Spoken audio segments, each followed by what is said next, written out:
Pronto. Perfeito. Começou a gravação. Bom, gente, então, intoxicação por medicamentos, né? Dando continuidade aí à nossa aula, ao conteúdo programático, tá certo? No que diz respeito aí ao acolhimento do paciente intoxicado de forma intencional ou de forma acidental.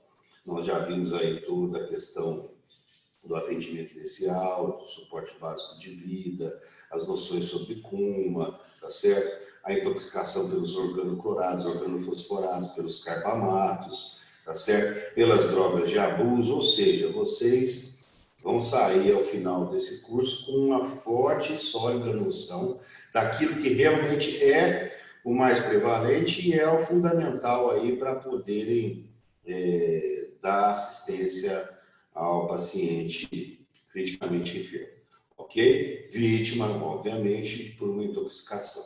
E hoje a gente vai falar sobre medicamentos, conforme eu disse no início dessa aula, a intoxicação medicamentosa. Assim, se a gente for falar de todos os medicamentos, são 2, 3 dias de aula, né?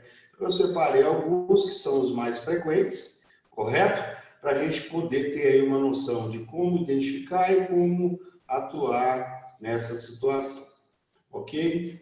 Bom, o primeiro que nós vamos falar são os anti-inflamatórios, né? Droga de amplo uso, com inúmeras indicações, venda livre, né? Esse é o grande problema, e não pouco isenta de complicações devidos ao uso indevido, tá? Nós temos aí inúmeros representantes dos anti-inflamatórios, e o mecanismo de ação, né? De um modo geral, os anti-inflamatórios, eles inibem, né, as enzimas ciclooxigenase, a COX-1 e a COX-2, que estão intimamente envolvidas, né, gente? Você se lembra da fisiologia, na produção de prostaglandinas ligadas ao processo doloroso inflamatório. Por isso que o uso é extremamente marcante. Todo mundo sente dor, todo mundo tem febre, enfim. E com venda livre, aí a coisa pode complicar. Elas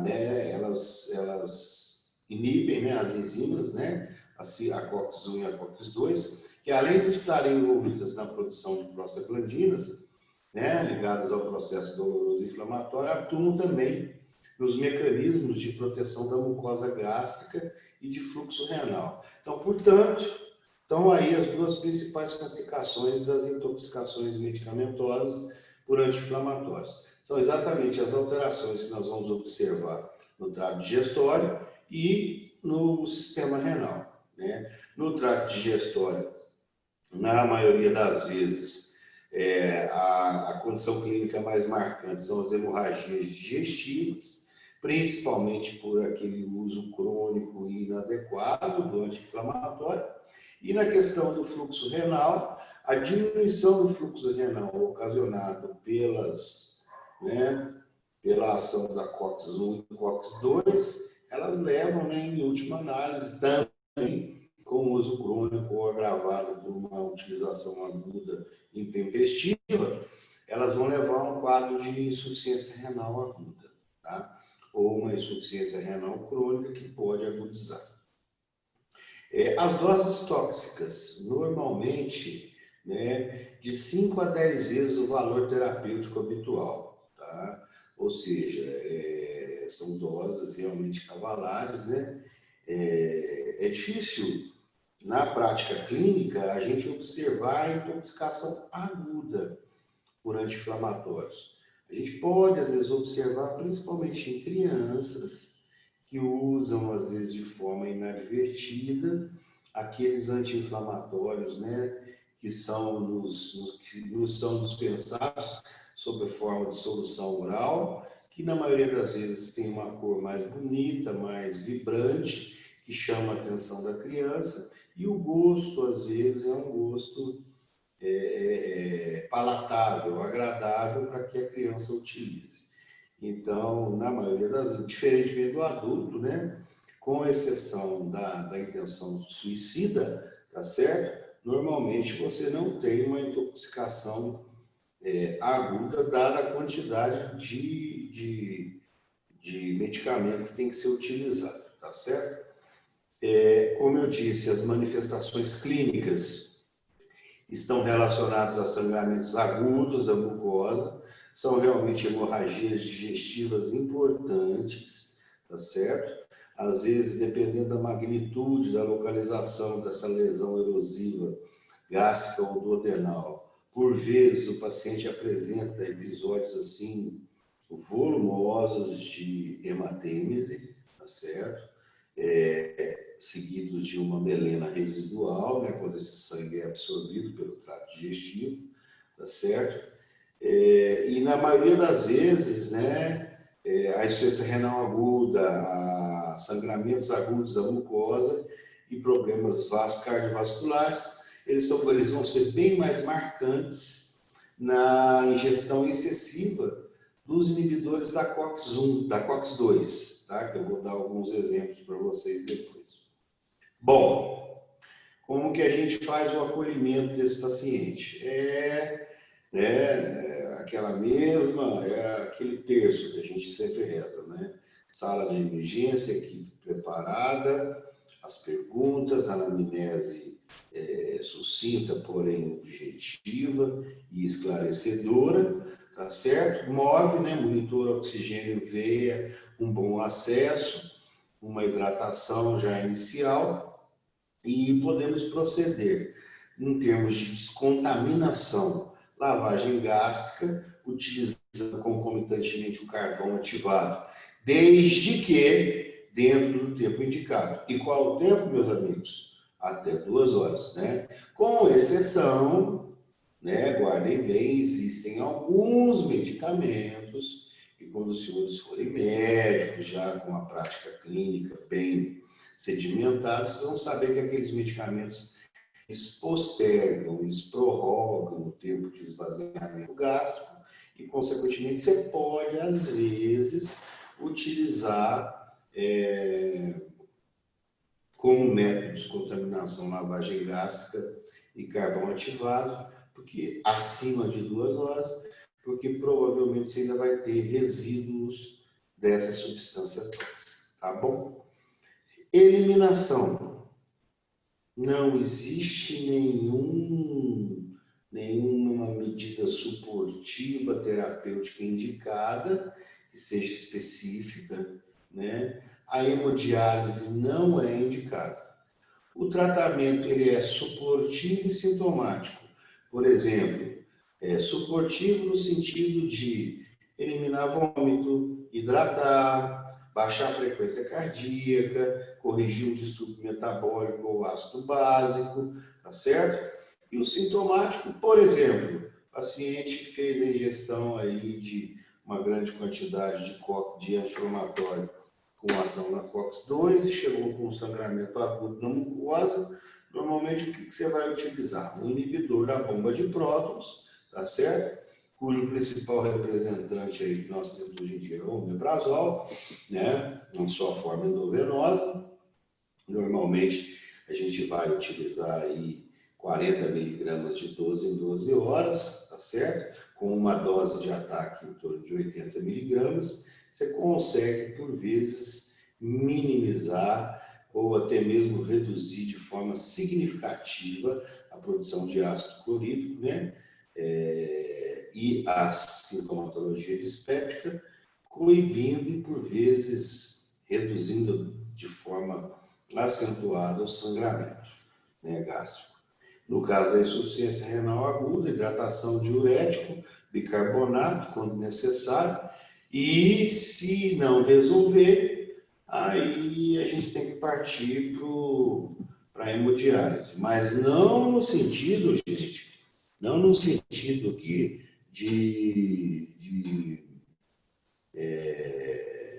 como é que fala? Não no sentido de eliminação, tá? Mas sim com o objetivo de restauração da função renal. Ok? Continuando, o mecanismo de ação, portanto, né, desses anti-inflamatórios está aí nessa figura, tá? Inibição dos anti-inflamatórios não esteroidais, ou não hormonais, desculpe. Eles podem inibir COX-1 e COX-2. Especial atenção, então, para a inibição da COX-2, que tem efeitos anti-inflamatórios mais marcantes, né?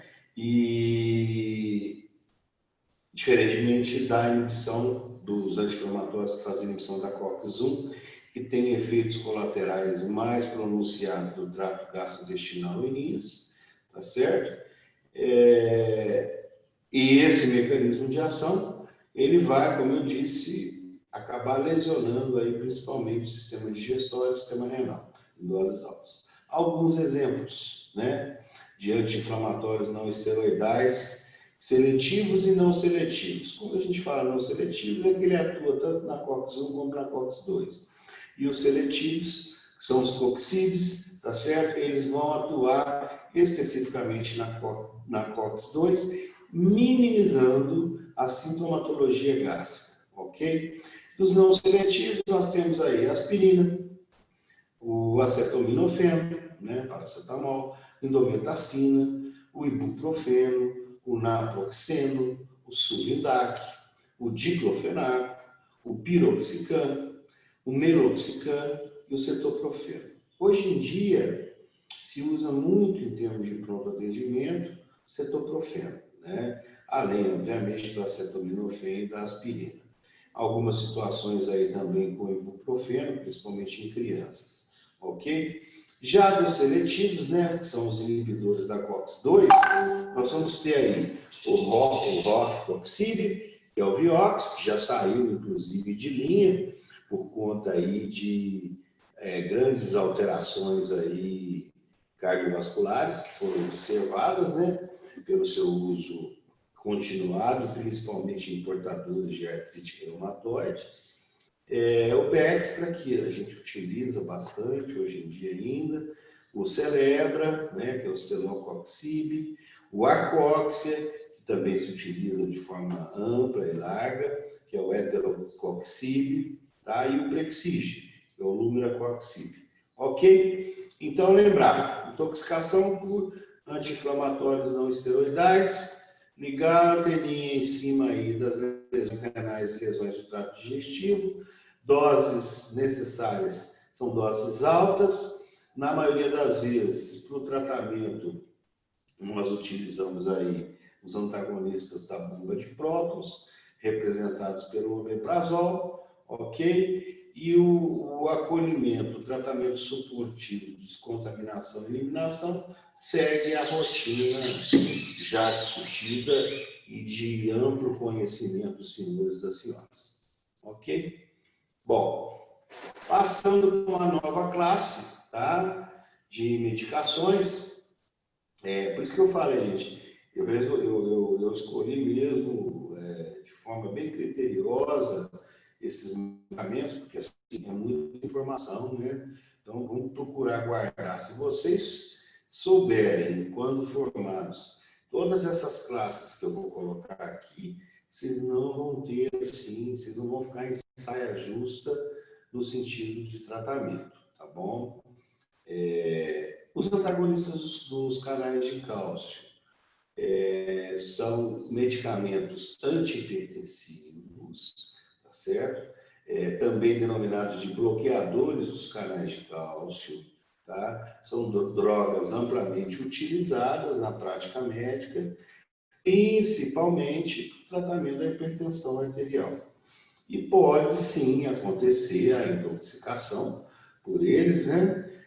De forma acidental ou de forma intencional, o que na maioria das vezes é o que acontece. Tá? Como que os antagonistas dos canais de cálcio funcionam? Eles bloqueiam seletivamente os canais de cálcio, eles impedem o influxo, né, a entrada de íons cálcio nas células do músculo liso vascular e nas células miocárdicas. Consequentemente, o que acontece? Essa contratura da musculatura lisa vascular e a contratividade das células miocárdicas, elas são reduzidas. tá certo? Existe uma vasodilatação, quando é músculo liso vascular, e um inotropismo negativo, né? Em relação às células miocárdicas. Isso leva à redução da pressão arterial e débito cardíaco. Consequentemente, então, está aí a dica. Antagonistas ou bloqueadores de canal de cálcio. Intoxicação importante. O que nós temos que pensar em termos de sintomatologia? Hipotensão arterial e choque cardiogênico, tá certo? Em função do mecanismo de ação. Por isso que é importante nós termos ideia, né, pelo menos de forma simplória, de qual é o mecanismo de ação de uma droga quando a gente vai prescrever, tá bom? Doses tóxicas vai depender muito do tipo de antagonista do canal de cálcio que a gente tá utilizando, tá certo? Eles têm aí liberação imediata ou liberação prolongada. Um exemplo aí de liberação imediata, a gente pode colocar para vocês uma droga de nome nifedipino verapamil, tá certo? De liberação prolongada, por exemplo, amlodipino, nitrendipino, tá certo? São aí os principais bloqueadores utilizados na prática clínica. Manifestações clínicas, né? Como eu disse, pelo mecanismo de ação, né? Pela inibição do influxo de cálcio, hipotensão arterial severa, insuficiência cardíaca aguda, tá bom? Descontaminação é utilizada como em qualquer tipo de intoxicação exógena, desde que respeitado o nosso precioso tempo de 2 horas. Lavagem gástrica e carvão ativado. Relembrando, todos os senhores, né? Eu não preciso dizer, lavagem gástrica, decúbito lateral esquerdo, cabeceira em 30 graus, sonda calibrosa, tá certo? Cuidados para broncoaspiração, infusão de soro fisiológico, lavagem até que a água saia, até que o soro saia de forma límpida. Carvão ativado, 50 a 100 gramas, aplicação na primeira dose, fechamento da sonda nasogástrica por pelo menos 45 minutos a 60 minutos, abertura da sonda, refluxo desse carvão ativado e dose subsequente se necessário. Tá bom? Eliminação para essa droga não existe, tá? Algum tipo de eliminação específica. Hemodiálise também não é indicado. Tratamento é suportivo e sintomático, ou seja, equipe preparada, sala de emergência, monitor oxigênio e tá certo? Acesso venoso calibroso, coleta de exames laboratoriais de rotina, correção de distúrbios hidroeletrolíticos ácido-básicos, fornecimento de oxigênio terapia suplementar se necessário, tá bom?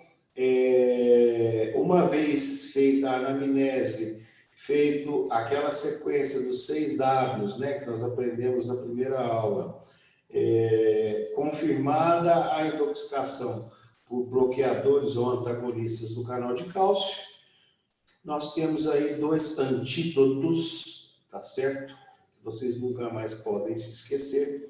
O primeiro deles, gluconato ou gliconato de cálcio a 10% e o hormônio glucagon. Ok? Podemos dar continuidade? Então, está aí a questão do mecanismo de ação, né? Dos antagonistas dos canais de cálcio, olha lá, o influxo de cálcio sendo impedido, a troponina C sofrendo essa ação, né? Nós temos aqui como exemplo o nifedipino, que é um dos bloqueadores ou antagonistas de canal de cálcio dos mais antigos que nós temos aí, né? Ele já está aí no mercado há pelo menos 40 anos, né? Em termos de uso. Existe um relaxamento da fibra muscular, tá bom? Em função aí da pulcação de uma amina vasoativa como a noradrenalina, que vai atuar nos receptores alfa-1 e da própria troponina C, tá bom? Isso relaxa a musculatura lisa do vaso, aumenta o contingente não aumenta, o que acontece? Sobra espaço. Sobrando espaço, vaso dilata, pressão cai. Miocardiodepressão, em função da diminuição aí do inotropismo cardíaco, choque cardiogênico, baixa perfusão, hipotensão, queda do sensório, estupor, coma, intubação orotraqueal e utilização dos antagonistas de antídoto, né, gluconato ou glucagon. Perfeito? Bom, de que maneira, gente, o glucagon ele vai atuar, né? Como o gluconato de cálcio, eu não preciso nem falar, né? Se você está antagonizando uma substância e você oferece de forma exógena uma dose maior dessa substância, consequentemente esse cálcio vai conseguir entrar para dentro da célula, tá certo? E o glucagon ele vai basicamente atuar aumentando o AMP cíclico intracelular, tá certo? Quando o glucagon aumenta, né, a produção do AMP cíclico intracelular, existe um favorecimento, existe uma maior facilidade, né, uma facilitação para a retomada do influxo dos íons cálcio, né, dos cátions, para dentro da célula. Consequentemente, o cálcio estando ali dentro, o processo de contração da musculatura lisa do vaso ou das células miocárdicas vai ser reestabelecido e, consequentemente, esse paciente pode sair do quadro de choque hipotensor ou de choque cardiogênico agudo. Ok? Então, lembrar, antagonistas ou bloqueadores de canal de cálcio, os principais antídotos, gluconato de cálcio. Gluconato de cálcio age de que maneira? Oferecendo, sobremaneira, uma quantidade maior de íons cálcio, que estão bloqueados por aquela droga. E o glucagon, ele, através do aumento do AMP cíclico intracelular, ele favorece o influxo dos íons cálcio que outrora estavam bloqueados pelos antagonistas ou pelos bloqueadores de canal de cálcio, dos quais a gente destaca no nosso dia a dia clínico, nifedipino, nitrendipino, amlodipino. Ok?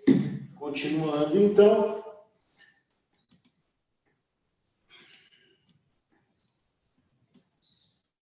Anticolinérgico, gente.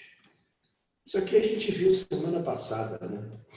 Na nossa aula de intoxicação por organofosforados e carbamatos. Tá certo? Mecanismos de ação dos anticolinérgicos. Eles vão antagonizar os efeitos da acetilcolina, tá? Lembram lá? Dosagem da acetilcolinesterase, como os preditores marcantes para o diagnóstico da intoxicação por carbamato e organofosforato, né? Então, eles antagonizam os efeitos da acetilcolina por competição em receptores muscarínicos periféricos e centrais, né? As glândulas exócrinas e os músculos lisos são frequentemente afetados e existe a inibição da atividade colinérgica muscarínica no coração, fazendo com que o paciente possa ter quadros de taquicardia, diferentemente da apresentação clássica da bradicardia. Doses tóxicas, né, variáveis aí. Por exemplo, a atropina, doses acima de 10 miligramas, tá bom? Lembrando que a ampolinha, né, quando a gente usa como antídoto, né, para intoxicação por organofosforado e carbamato, A ampolinha ela tem 0,25 miligramas, 0,25, 0,5 e 1 miligrama. Então, assim, doses bem generosas, né? Devem ser utilizadas para toxicidade. Lembrando que, normalmente, esse tipo de intoxicação, ela, no caso pela atropina, é difícil de acontecer no meio doméstico, né? Trombeteira é uma planta, né? Que tem, né, de forma, salvo engano, ornamental, tá certo? E são doses aí acima de 30 sementes. Quais são as principais manifestações clínicas pelas intoxicações ocasionadas pelos anticolinérgicos? Delírio, psicose, alucinações, convulsões, hipertermia e coma, tá bom? Em alguns casos, insuficiência renal adjuvante, ao aparecimento da rabdomiólise, decorrente principalmente de uma hipertermia maligna com destruição das fibras musculares. Aí a gente se reporta lá na segunda aula, na questão dos métodos de eliminação, né? Vocês lembram da alcalinização urinária, manter um pH urinário acima de 7,60. Estão lembrados? Com o uso de bicarbonato endovenoso, em dose de ataque de manutenção. Descontaminação vai ser utilizada quando a gente tiver o tempo necessário e permissivo para isso. Lavagem gástrica e carvão ativado, tá bom? Nesse caso específico, tá vendo? Por isso que eu falei no começo dessa aula. Especificamente nesse caso, em função da atividade anticolinérgica, que pode promover um retardo do esvaziamento gástrico, a gente pode fazer essa lavagem gástrica em até 3 horas e meia após a ingestão. Porque existe uma gastroparesia marcante, por vezes, em decorrência da ação do uso inadvertido dessas drogas. Não existe necessidade de realização de hemodiálise, tratamento suportivo e sintomático, tá certo? Existe um antídoto, tá bom? É a fisostignina, ela é específica, tá? Para a intoxicação por anticolinérgicos, e ela age tanto nos sintomas centrais quanto nos periféricos. O nome comercial é piridostignina, ok? Ou fisostignina, tá? Você vai encontrar a apresentação nessas duas maneiras. Perfeito? Então, anticolinérgicos, duas características marcantes. Pode ter um retardo no início da descontaminação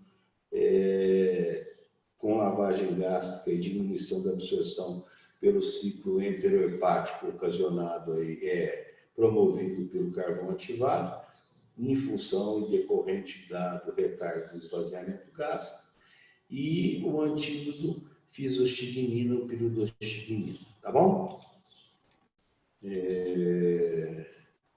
O que normalmente esses anticolinérgicos eles vão fazer no que diz respeito aí ao seu mecanismo de ação, né? Eles vasodilatam, eles reduzem a frequência cardíaca, eles diminuem a força da contração cardíaca, eles diminuem a condução nervosa no nó sinoatrial e no nó atrioventricular. A acetilcolina, ela também é responsável por causar os seguintes efeitos no organismo: broncoconstricção, dilatação esfincteriana do trato gastrointestinal, sudorese, aumento da salivação e miose. Lembram lá da síndrome seca e da síndrome úmida, né? Ao lado aqui, do lado esquerdo do nosso vídeo, nós temos um mecanismo de ação. Eu estou olhando o chat aqui, viu, gente? Temos essas paradinhas. Nós temos aqui um mecanismo, né, da acetilcolina nos seus receptores pós-sinápticos aí, a transmissão neuronal, e a acetilcolinesterase, ela fazendo com que haja a degradação e recaptação, e a droga impedindo a ação da acetilcolinesterase. Tá certo?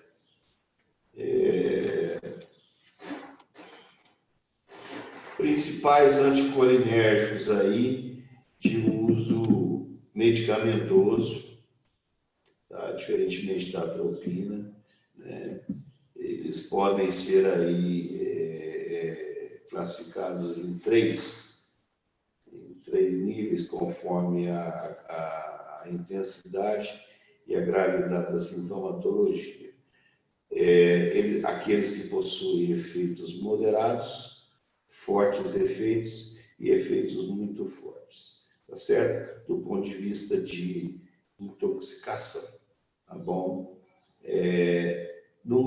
De efeito moderado, o que eu quero que vocês guardem aí, que é de uso bem prevalente, haloperidol, é um antipsicótico, né? É um anticolinérgico que tem uma ação antipsicótica extremamente utilizada. A metoclopramida, que é o quê? Um antiemético, né? O nome comercial é Plasio. A paroxetina, que é um antidepressivo, inibidor da recaptação de serotonina. O pramipexol, que é uma droga utilizada para o mal de Parkinson. A quetiapina, que também é um anti-esquizoide. A ranitidina, que já foi até retirada de linha, que era um antagonista dos receptores de H+, tá certo? Ele atuava na proteção gástrica.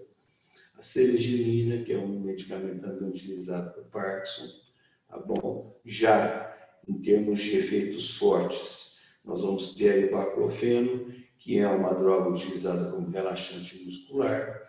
Ciclobenzaprina também é uma droga amplamente utilizada com efeito relaxante muscular. A acetilizina, que é um antihistamínico, né? Um antialérgico. A nortriptilina, que é um antidepressivo tricíclico. Isso aqui, gente, é assim, vocês não precisam se preocupar, saber mecanismo de ação, essa coisa toda. Eu só estou colocando para vocês terem uma ideia como existe uma quantidade grande de medicamentos, né? Com ação anticolinérgica, e medicamentos que a pessoa tem em casa. Então, consequentemente, vocês vão se deparar muito com pacientes que fizeram a ingesta intencional, né, buscando suicídio com o uso dessas drogas. De efeitos fortes, né, com 3 pontos, a amitriptilina também, um antidepressivo tricíclico, a clorpromazina, que é um antipsicótico, com nome comercial Ampliptil, a prometazina, que também é um antihistamínico, de efeito anticolinérgico, sedativo, né, cujo nome comercial é Fenergan, e a própria atropina, tá certo? Então, assim, nós temos uma gama de medicamentos que podem levar a uma intoxicação, né, e com efeitos crescentes, né, e somatórios, tá bom? Então, em relação aos anticolinérgicos, o meu recado foi esse. Em relação aos antipsicóticos, gente, tá?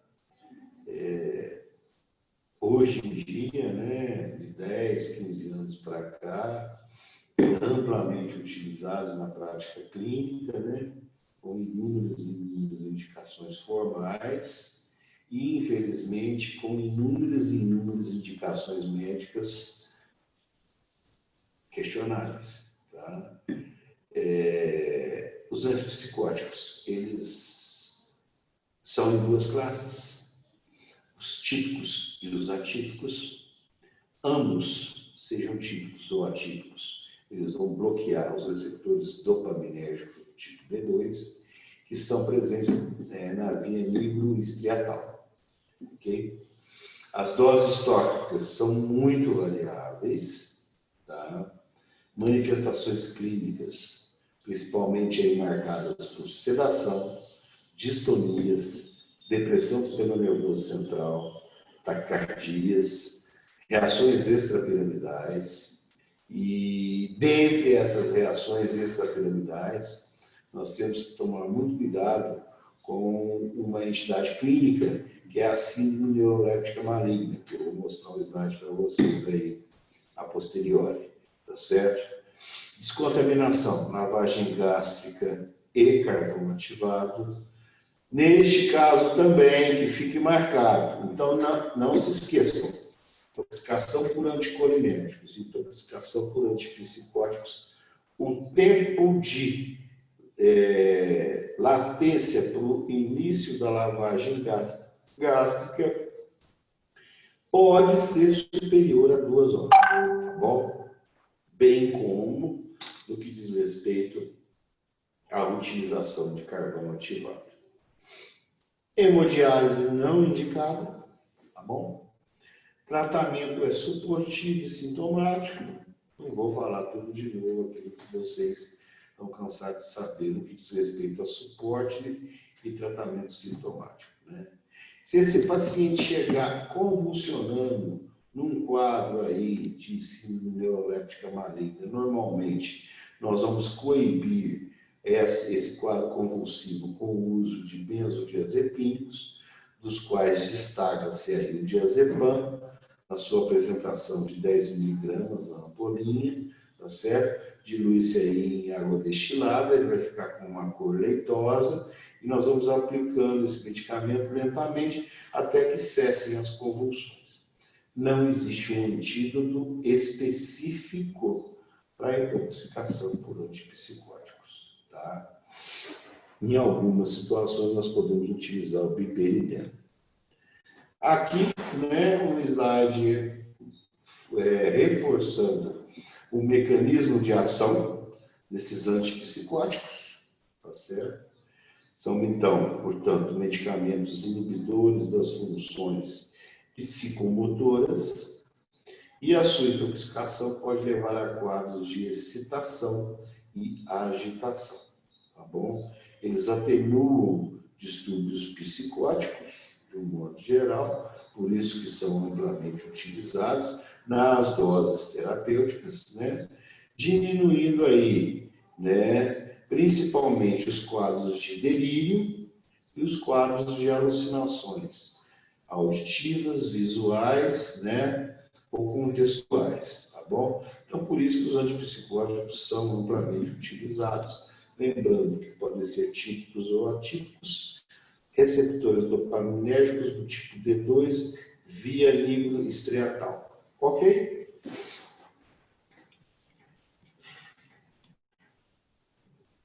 Mecanismo dos antipsicóticos típicos, né? Antagonista, né? Olha lá, dos receptores D2, tá certo? Eles vão atuar principalmente no sistema límbico estriado e vão diminuir aí eles vão diminuir principalmente a recaptação aí de serotonina. Isso aqui é só mesmo a título de curiosidade que eu coloquei para vocês. Tá? Já os antipsicóticos atípicos, né, eles atuam enquanto os antipsicóticos típicos vão atuar principalmente no sistema límbico e na região nigro-estriatal, tá certo? Os antipsicóticos atípicos, eles atuam no córtex pré-frontal, tá certo? Estimulando ou inibindo, bloqueando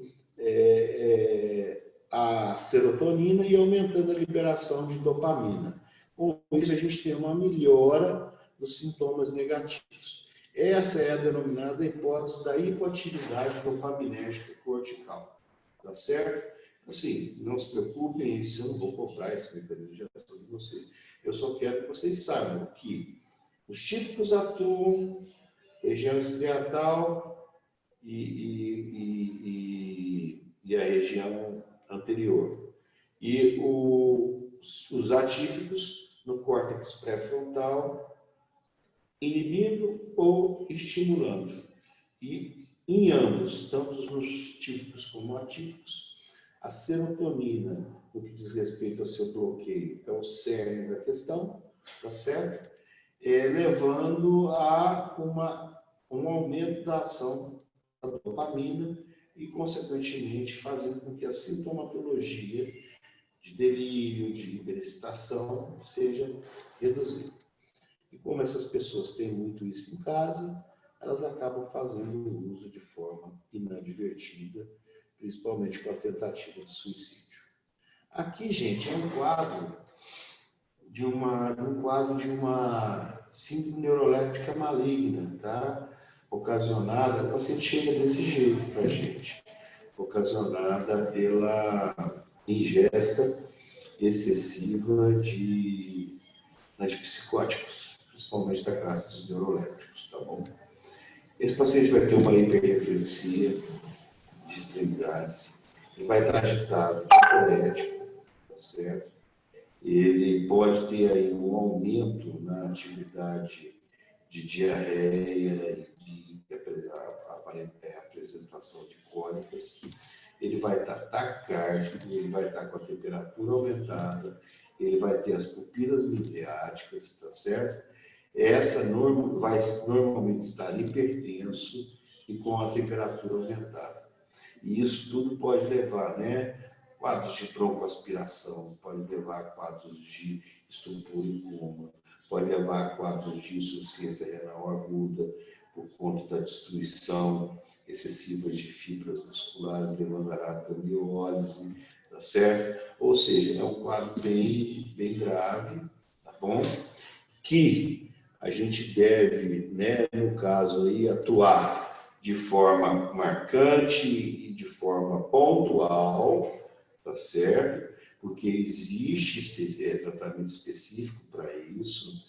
Então, feita a anamnese adequada e o levantamento dos dados clínicos e epidemiológicos no momento da ingesta, identificada a droga, uso de antipsicóticos, paciente chega diaforético, agitado, hipertenso, hipertérmico, midriático, em quadro de pré-estupor, coma, suspensão de agente causador, ok?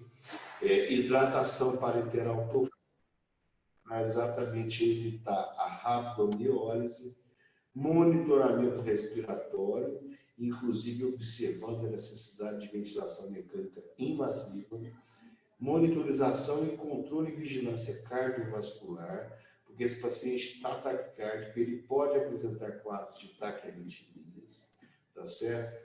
Utilização de cobertores frios, lavagem gástrica com água gelada, para tentar minimizar a hipertermia.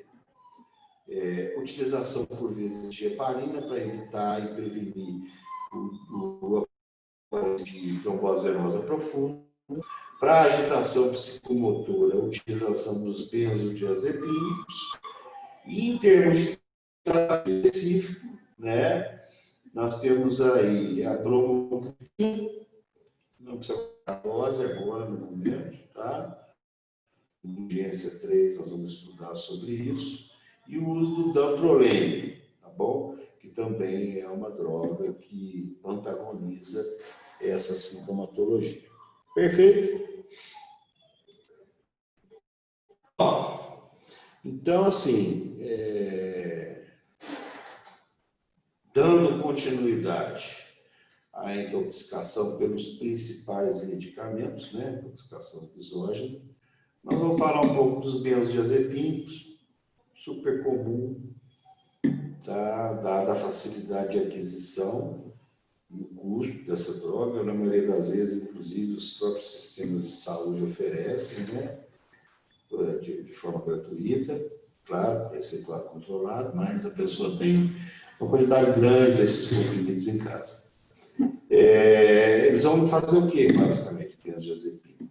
Eles Eles vão potencializar, eles vão ser agonistas dos efeitos do principal neurotransmissor depressor do sistema nervoso central, que todos sabem que é o ácido gama-aminobutírico, o GABA, tá bom? Desculpa. As doses tóxicas são extremamente variáveis, depende muito do perfil de tolerabilidade que esse paciente vai ter, da função renal, da patência do sistema excretor que ele tem.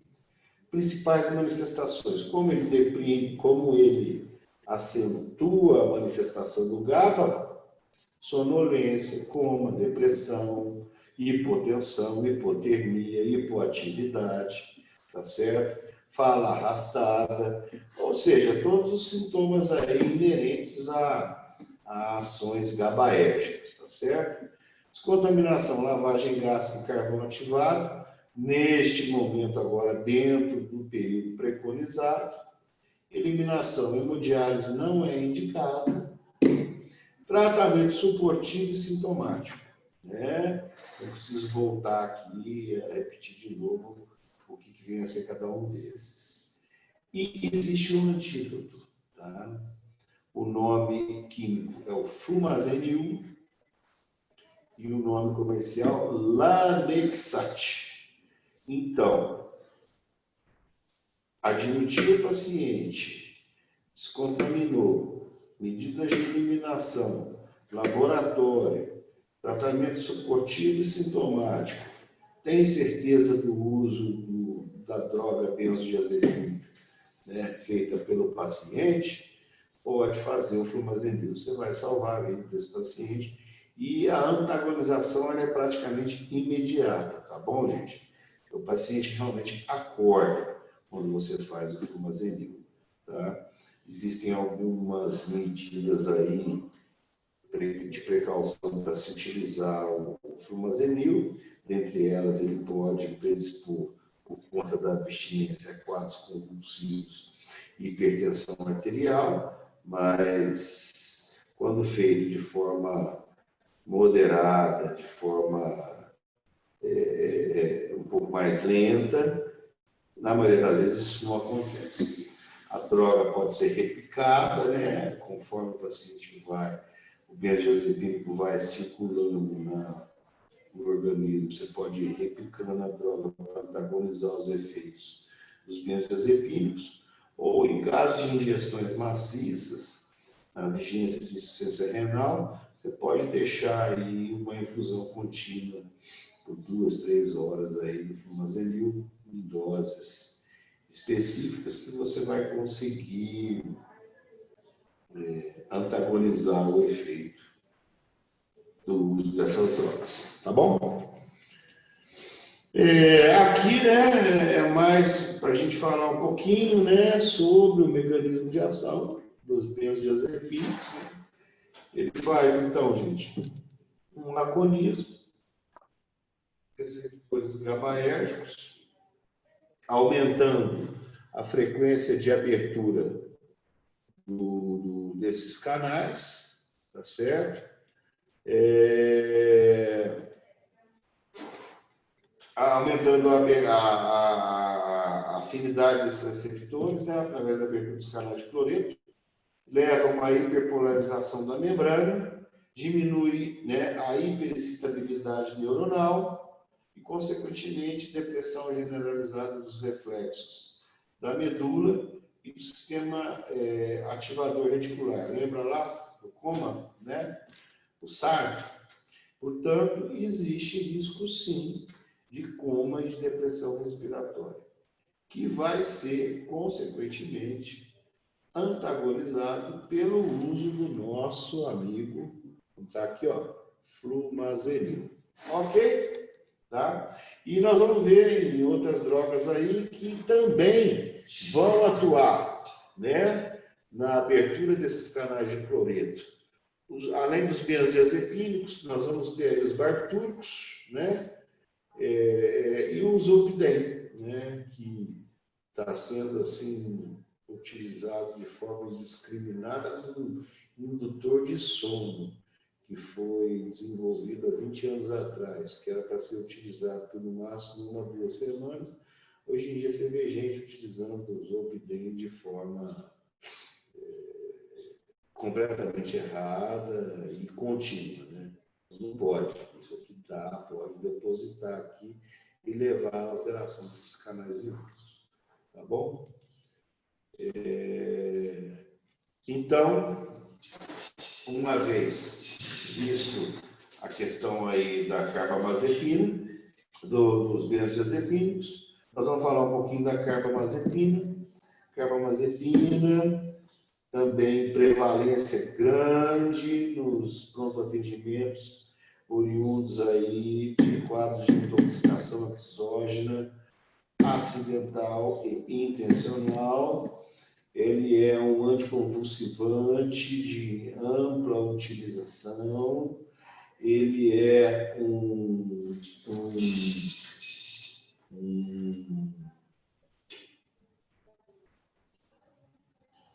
Sim,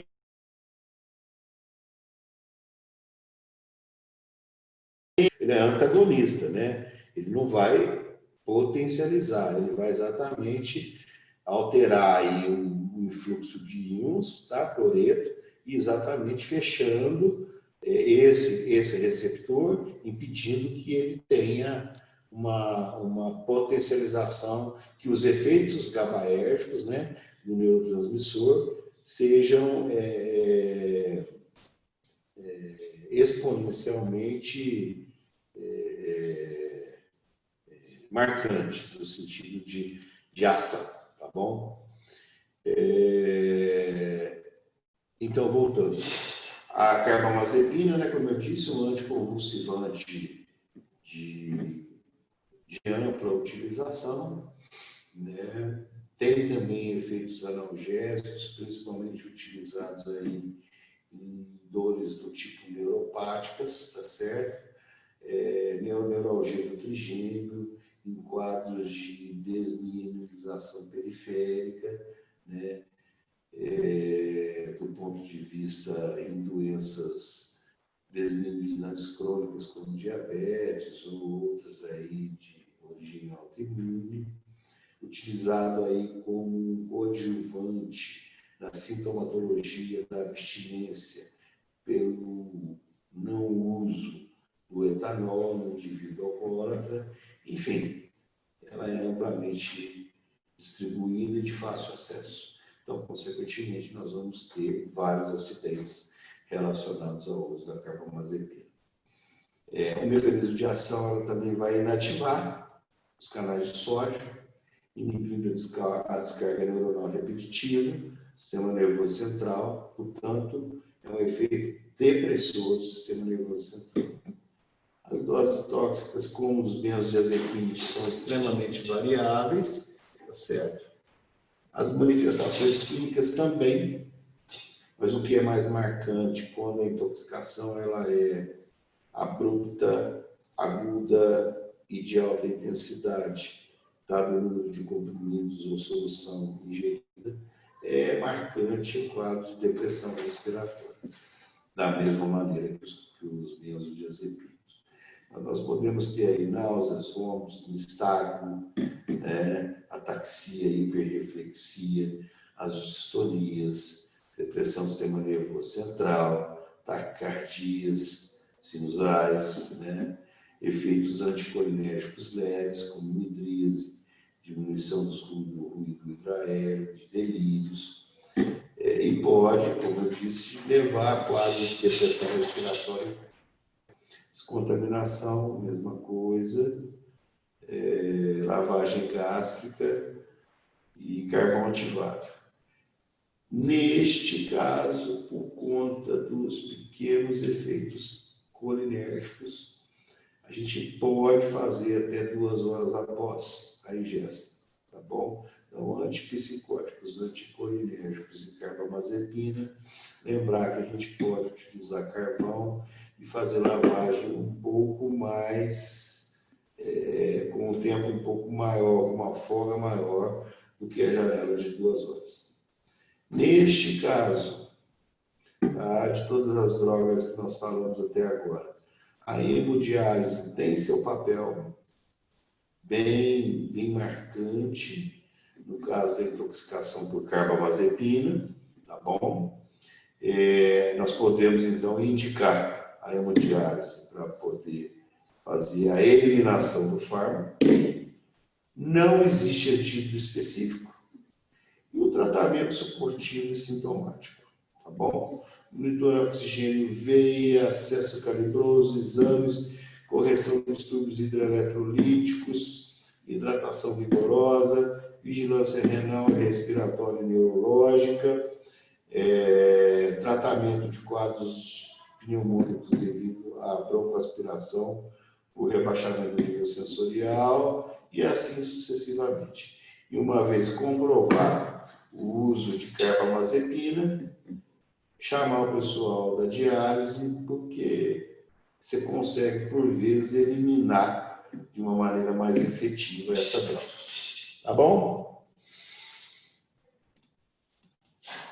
Aqui, né, a questão da carbamazepina, falando um pouquinho sobre o mecanismo de ação, né, ela vai alterar, né, conforme aí os benzodiazepínicos, a condutância dos canais de sódio. Normalmente, ela tem aí uma boa absorção no trato gastrointestinal, tá? Uma meia vida aí de 20 horas, você vê que ela recircula bastante. Metabolização hepática com excreção urinária, ou seja, se o paciente já é portador de insuficiência hepática ou de distúrbios renais, no que diz respeito aí à questão da excreção, com a insuficiência renal, você vê que a droga vai recircular mais. Os efeitos nós já falamos, né? E aí algumas das indicações, né? Neuralgia do trigêmeo, que eu falei aquela hora, as convulsões, crises focais ou generalizadas, tônico-clônicas, e as neuropáticas, as dores neuropáticas, como, por exemplo, a neuralgia do trigêmeo. Tá bom? Por isso que muita gente tem essa droga em casa. Digoxina. Olha, saímos aí de drogas depressoras do sistema nervoso central e agora nós vamos falar sobre um cardiotônico amplamente utilizado.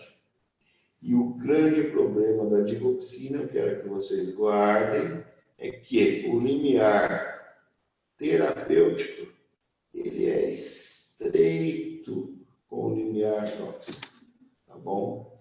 O que ela faz? É um glicosídeo cardíaco antigo, amplamente utilizado.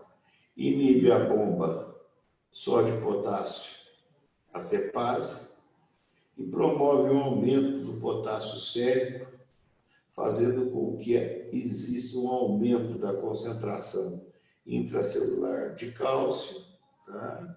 Como nós já vimos aí em algumas drogas, tá bom? Principalmente nas células miocárdicas, levando ao quê? Um aumento do inotropismo cardíaco e um retardo na condução do estímulo, né, atrioventricular, fazendo com que os tempos de enchimento fiquem mais adequados. As doses tóxicas, como eu disse, muito próximas da dose terapêutica. As principais manifestações clínicas da intoxicação por digoxina. Essa intoxicação, gente, eu queria deixar aqui bem claro para vocês, ela aparece muito, tá? Mas na maioria das vezes não é por uso inadvertido ou intencional para suicídio, não. Na maioria das vezes é o paciente que usa, né, digoxina, ele já tem uma série de outras comorbidades e principalmente às vezes ou ele tem disfunção renal ou esse paciente já faz uso de algum outro antiarrítmico, tá certo? Então existe uma sobreposição de ação e potencialização por conta de duas drogas com mecanismo de ação semelhantes, por exemplo, digoxina e amiodarona, tá certo? Ou esse paciente paciente tem uma insuficiência renal, a droga fica muito tempo dentro do organismo, ela não é ajustada pelo clínico de creatinina, tá certo?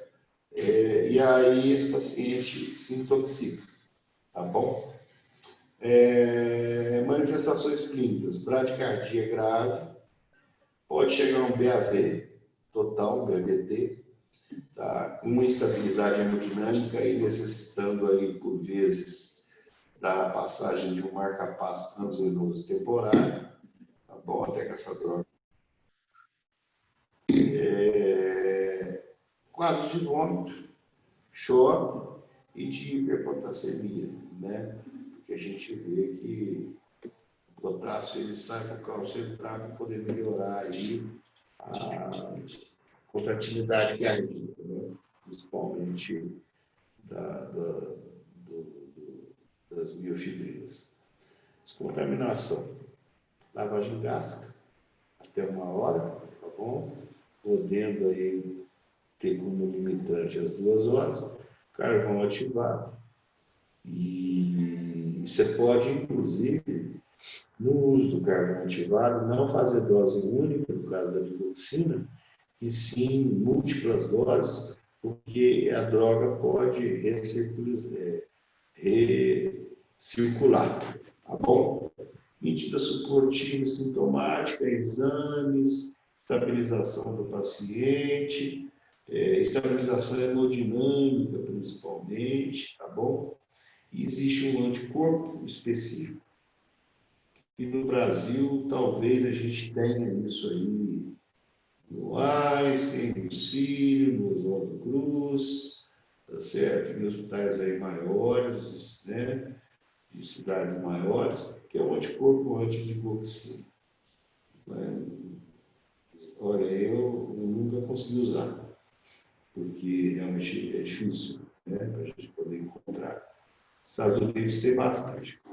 Tá bom? Aqui, né, o mecanismo de ação, né, você vê aí, só de sair do potássio entrando, o cálcio aí, né, atuando aí intracelularmente, fazendo com que haja um aumento da contratividade, né, assim funcionam os glicosídeos cardíacos. E uma característica, gente, que eu quero que vocês nunca mais se esqueçam, no caso da intoxicação por digitais, né, pela digoxina, é o eletrocardiograma, normalmente aí com uma bradicardia, tá bom? E às vezes um prolongamento do intervalo PR, tá? Mas o que mais chama a atenção é a imagem em colher de pedreiro, aqui, ó.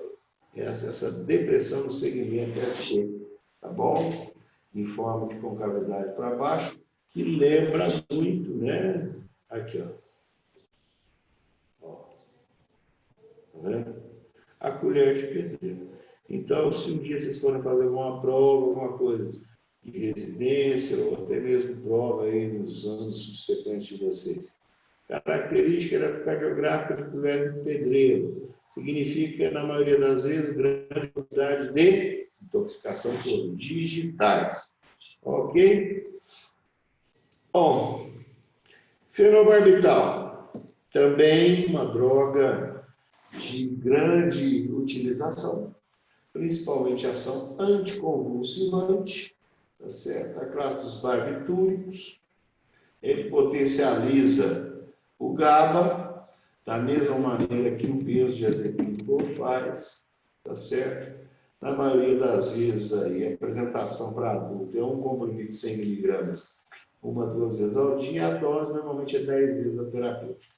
A principal manifestação clínica mais marcante que vai chegar no seu próprio atendimento é o quadro de cômodo depressão respiratória grave, por vezes a hipotensão e bradicardia, porque essas drogas, essa classe, os barbitúricos, eles levam a um quadro de depressão miocárdica.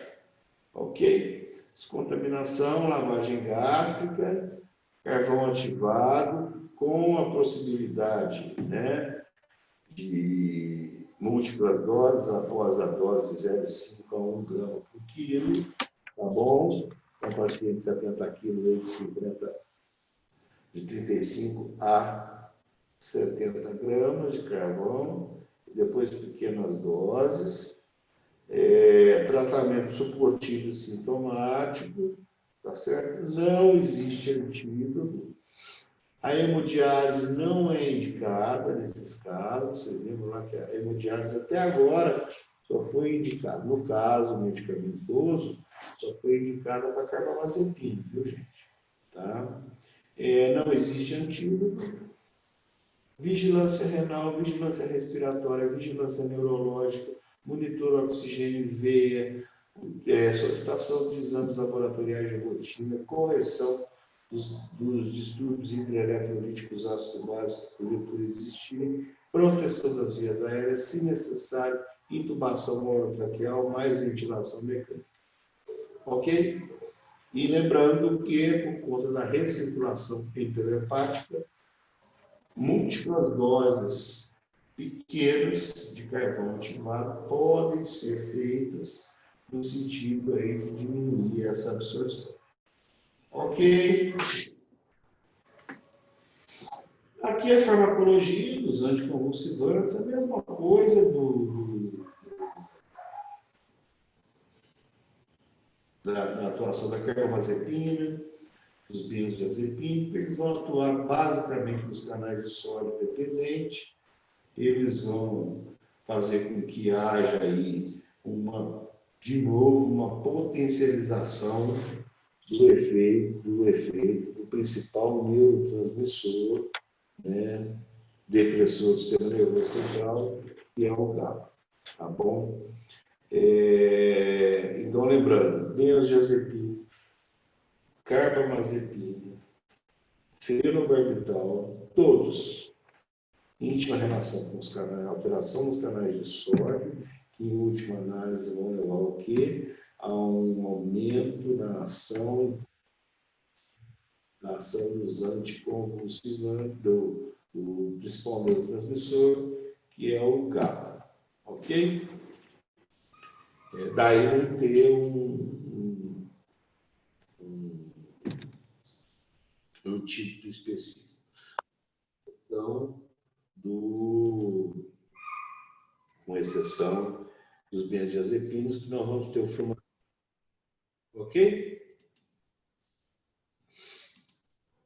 Opioides. Acabando, gente. Acabando. Né?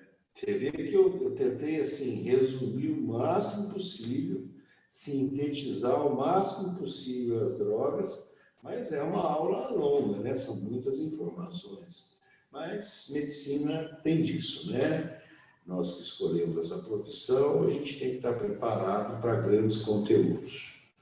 E temos que ter uma boa noção desses grandes conteúdos. Opioides são drogas analgésicas clássicas, principal representante, morfina, todo mundo aí conhece. Mecanismo de ação, vão se ligar aos receptores opioides, MUM-kappa, lambda, né, que nós vamos ver ali. Os efeitos vão estar relacionados com o tipo de receptor que se ligou, esse opioide.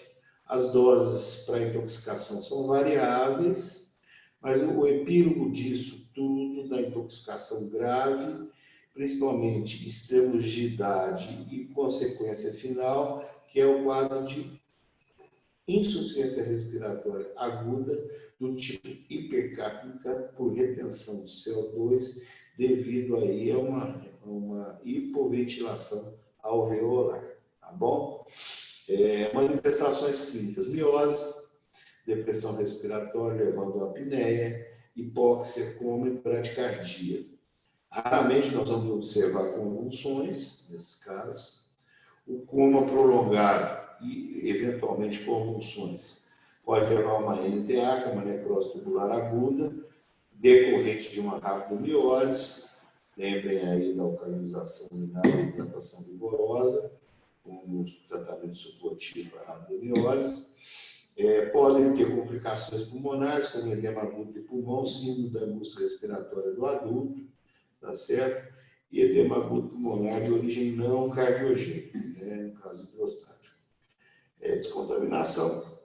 né, com lavagem gástrica e carvão ativado. Não existe necessidade de hemodiálise, ela não vai ter efeito.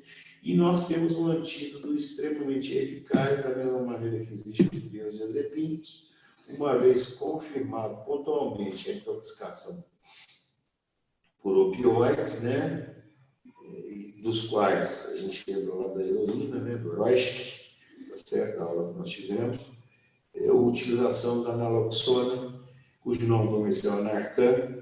As doses, não é o momento de vocês terem conhecimento disso, mas lembrando que a administração deve ser lenta, gradual, exatamente para evitar quadros de abstinência e evitar quadros de convulsão, ok? Devido à retirada rápida desse opioide de seus receptores.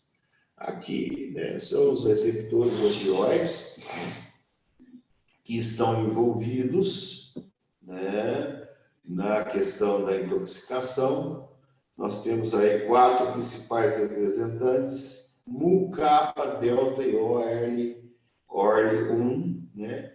Eles são amplamente distribuídos no sistema nervoso central e todos esses receptores, o Mu, o Kappa, o Delta e o ORL1, tá certo? Eles vão inibir a adenilato ciclase, né? Através da ativação da via MAP-quinase, abrir os canais de potássio, leva a uma hiperpolarização desses neurônios, inibem os canais de cálcio, reduzindo a liberação de neurotransmissores, consequentemente diminuindo o quadro doloroso, tá bom? Então, como que o opioide tira a dor? Ele se liga a receptores específicos, desses 4 são os mais importantes, Mu, Kappa, Delta e ORL1, tá certo? Eles vão fazer com que, através da via MAP-quinase, você vai ter a inibição da adenilato ciclase e fazer com que ocorra, em última análise, por inibição de determinados canais de cálcio, né, e de potássio, um inibido e outro abrindo, eles vão reduzir a liberação de neurotransmissores e, consequentemente, vão diminuir a sensação dolorosa. E lembrando aí que o nosso antagonista é o naloxona, tá bom? Bom, quando eles se ligam aos receptores Mu, você vai ter analgesia supraespinhal e periférica, sedação e euforia. Isso aqui é mais a título de curiosidade, tá, gente? Quando liga ao Mu2, é analgesia espinhal, depressão respiratória, dependência física, desmotilidade gastrointestinal. Na maioria das vezes, os pacientes que fazem uso crônico de opioides, ou que estão sedados há muito tempo, ou que fazem ingesta excessiva, eles apresentam um quadro de um nível dinâmico importante, tá? Com retardo do esvaziamento gastrointestinal. Eles podem se apresentar bradicárdicos e muito prurido. Por quê? A morfina, ela causa uma liberação de histamina, tá? E, consequentemente, sintomatologia alérgica abundante. Capa 1, analgesia espinhal e miose. Capa 2, disforia e alucinação. Capa 3, normalmente, analgesia supraespinhal. Tá? De um modo geral, gente, as manifestações mesmo tóxicas, aquelas que devem fazer com que a nossa atenção se volte de forma pontual ao paciente, ela está relacionada com a depressão respiratória, estupor e coma, né? Que pode levar a um quadro de morte, se a gente não tiver aí uma atitude enérgica e de prontidão em relação à identificação e tratamento precoce dessas intoxicações. Ok? Importante. dado o uso, está acabando, viu, gente? Salvo engano, acho que esse já é o último slide, a última grava. A importância, né, da intoxicação pelo nosso velho e bom amigo paracetamol, acetaminofén. Tá? Analgésico e antipirético mais utilizado no mundo. Não possui ação anti-inflamatória.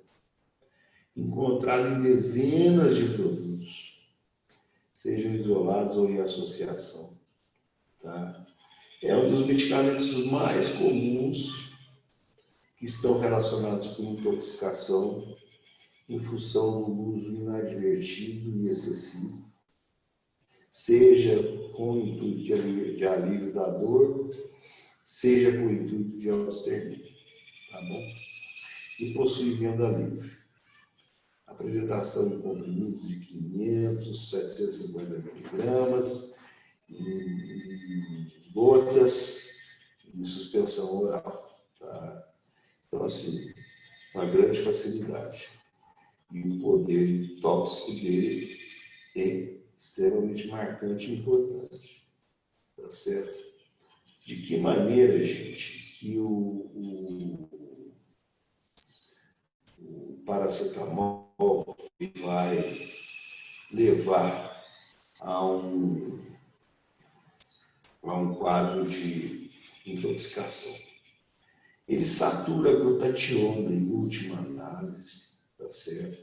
E a glutationa é o quê? É ela que ela age como um soldado, né? Como um captador de substâncias tóxicas ou de produtos oriundos da via do citocromo P450, tá certo? E é ela que vai se ligar a esses determinados subprodutos. O que acontece? O paracetamol faz com que os níveis dessa glutationa sejam exauridos, como nós vamos ver no próximo slide, tá certo? E, consequentemente, a gente tem, né, uma reação ácida, né, com proteínas intracelulares, tá certo? Que vão levar a uma necrose, em última análise, do hepatócito, tá bom? O principal metabólico, tá bom?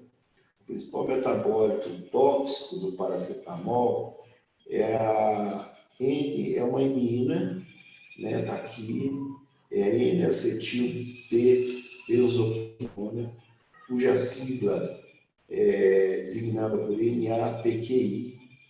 Ela é produzida, tá?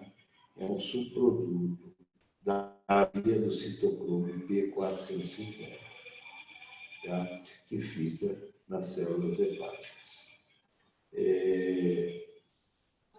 A glutationa, tá? Que é produzida, depositada no fígado, vai desintoxicar a célula hepática, o hepatócito, da NAPQI. Mas, dada a grande quantidade, às vezes, de paracetamol ingerido, isso aqui vai, como ela se liga e desintoxica esse metabólico, esses níveis de glutationa, eles vão diminuir de forma acentuada. E como resultado, nós vamos ter um acúmulo da NAPQI, tá certo? E esse acúmulo, né, vai ter como consequente, né, uma necrose hepatocelular e possivelmente uma necrose de outros órgãos, como os rins e o pâncreas, em função do excesso desse subproduto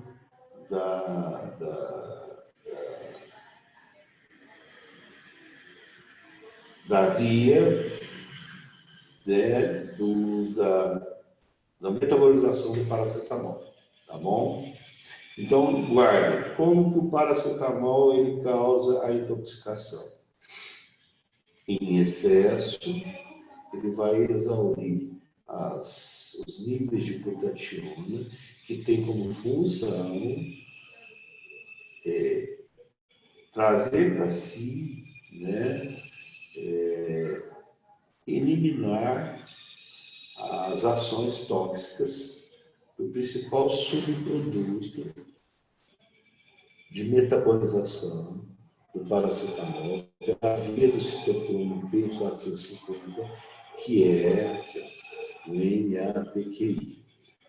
Vai ter muito NAPQI livre, a glutationa, que normalmente vai antagonizar e trazer para si, né, este metabólico, dada a quantidade que vai existir desse metabólico, ela não vai conseguir exaurir toda essa concentração e o excesso do NAPQI vai se depositar nos hepatócitos, nos rins e possivelmente no pâncreas, levando a quadros de necrose tecidual, especificamente de cada órgão que estiver.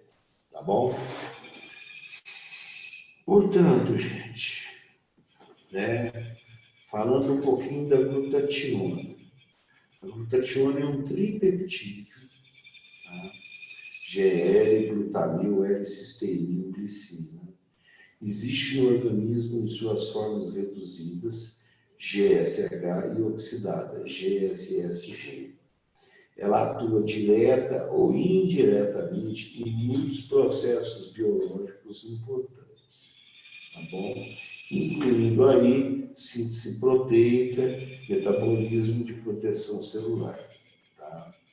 Particularmente, né, os problemas decorrentes da síntese e metabolismo da glutationa associam-se a algumas doenças, né, nos quais os níveis de glutationa e das enzimas que atuam no seu metabolismo podem ser bastante significativos no diagnóstico de alguns tipos de câncer, bem como em outras doenças relacionadas ao estresse oxidativo, tá bom? Então, o que o NAPQI vai fazer? Exaurir esse nível de glutationa e atuar de forma lesiva e destrutiva, principalmente no sistema hepatocelular, tá bom? Levando a um estresse oxidativo importante, com consequente morte celular. Ok? Bom, quando ocorre a overdose do paracetamol, tá? As vias de glucuronização e sulfatação, né, como nós vimos anteriormente aí, elas se saturam. Ok? Aqui, ó. Sulfatação e glucuronização. Elas vão se saturar, né? Principalmente aí pelas vias do citocromo P450. E isso que vai aumentar de forma expressiva a produção de NAPQI. Eu estou repetindo isso porque isso cai muito em prova de evidência. Cai muito no quinto, no sexto ano. Vocês vão saber, tá bom? Por que a gente vai usar um determinado antídoto para tratamento dessa intoxicação. E aí, a produção desse metabólico, né, NAPQI, como nós vimos no slide, há 2 slides anteriores, ele vai rapidamente esgotar a glutationa intracelular. E, normalmente, quando 70%, 80% dessa glutationa ela está esgotada, desculpa, o NAPQI vai se ligar covalentemente, ou seja, vai se ligar fortemente a macromoléculas de proteínas presentes nos hepatócitos. E aí ele exerce a sua função de necrose, tá certo? Levando à morte celular e à degeneração hepática. Então, muito paracetamol, Saturação das vias de glucuronização e sulfatação, principalmente aquelas relacionadas a dioxicicloroquina P450. Produção exagerada de NA-PQI pela dioxicicloroquina P450. Esgotamento rápido de glutationa. Esse esgotamento, quando chega próximo a 70% a 80%, faz com que o NA-PQI restante se ligue a proteínas de forma covalente, de forma forte, né, a macromoléculas dos hepatócitos, levando a alterações de membrana, morte celular e degeneração hepática. Ok? Nós temos algumas fases para esse tipo de acontecimento. A fase 1, lá o paciente normalmente ele está um pouco hipotérico, às vezes assintomático, ou com sintomas gastrointestinais leves, anorexia, náusea, vômito. Né? Na fase 2, que vai de 24 a 72 horas, ele continua assintomático, mas já apresenta principalmente alteração nas enzimas hepáticas, nas transaminases, com inflamatórios, e alterações na cascata de coagulação, PGO, TGP, INR, PT. Na fase 3. Já vai ter quadros aí de necrose hepática, icterícia, quadros de encefalopatia hepática marcantes e importantes, insuficiência renal aguda, miocardiopatias, etc. E na fase 4, tá, é o final de tudo, depois do processo inflamatório agudo, veio que reparação tecidual, normalmente caracterizado por processo cicatricial fibrótico. Aí tem a fibrose e o indivíduo tem fígado diminuído, fibrótico, cirrótico, sem a plena função que esse tão importante órgão faz no nosso organismo. Tá bom? Descontaminação. Lavagem gástrica e administração de carvão ativado. Dentro do nosso tempo já conhecido, tá certo? E o antídoto, o principal antídoto, é a acetilcisteína ou N-acetilcisteína, tá certo?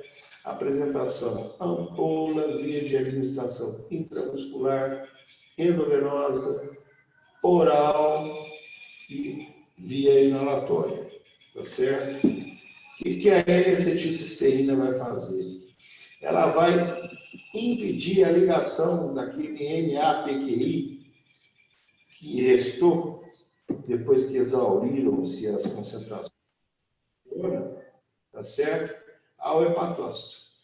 Então, a N-acetilcisteína vai ser precursor da síntese de glutationa, ou seja, ela aumenta a produção, os estoques estão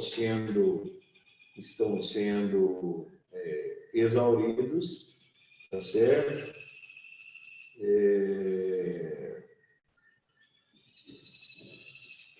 Enquanto os estoques estão sendo exauridos, estava vendo o chat. Ela age como substituto direto da glutationa, ou seja, ela se liga diretamente ao NA-PQI, tá bom? Ela aumenta a redução do NA-PQI em outros conjugados, rins, pâncreas, né? Coração, e tem uma ação antioxidante, para evitar aquela tempestade de radicais livres que ocorre na célula, principalmente no hepatócito, levando a, infelizmente, às vezes, à morte celular. Tá bom? Então, a N-acetilcisteína ela vai ter esses mecanismos de ação. Isso é importante que vocês saibam. Tá bom? E, assim, é uma droga barata, de amplo acesso, qualquer hospital tem. Ou, então, assim, é inadmissível que, frente a uma intoxicação por paracetamol, que o médico não utilize o nome comercial aí, fluimucil. Tá bom? ela deve ser administrada, né, como eu disse, a qualquer aí paciente com risco de lesão hepática. Existe um nível sério de paracetamol que vai estar acima da linha de toxicidade, mas isso você vai observando através, uma vez confirmada a intoxicação, você vai vendo através da dosagem das enzimas, da icterícia, das bilirrubinas, tá certo? Você tem que iniciar a N-acetilcisteína NAC dentro das primeiras 8 horas, tá? Após a ingestão, que tenha risco de hepatotoxicidade. E você pode manter o N-acetilcisteína até a fase 3, né? Nós vimos lá no slide anterior, da sintomatologia clínica, com o objetivo de realmente fornecer aí estoques tanto de glutationa ou uma via alternativa de absorção do NAPQI, que é consequente aí da metabolização do paracetamol pela via do citocromo P450. Tá bom, gente? E era isso que eu tinha para falar para vocês em relação à nossa discussão de hoje. Eu sei que é uma aula pesada, né?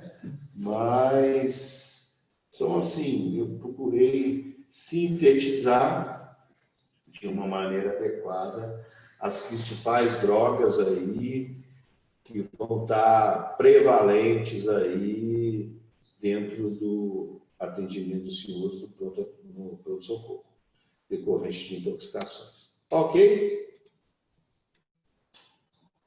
E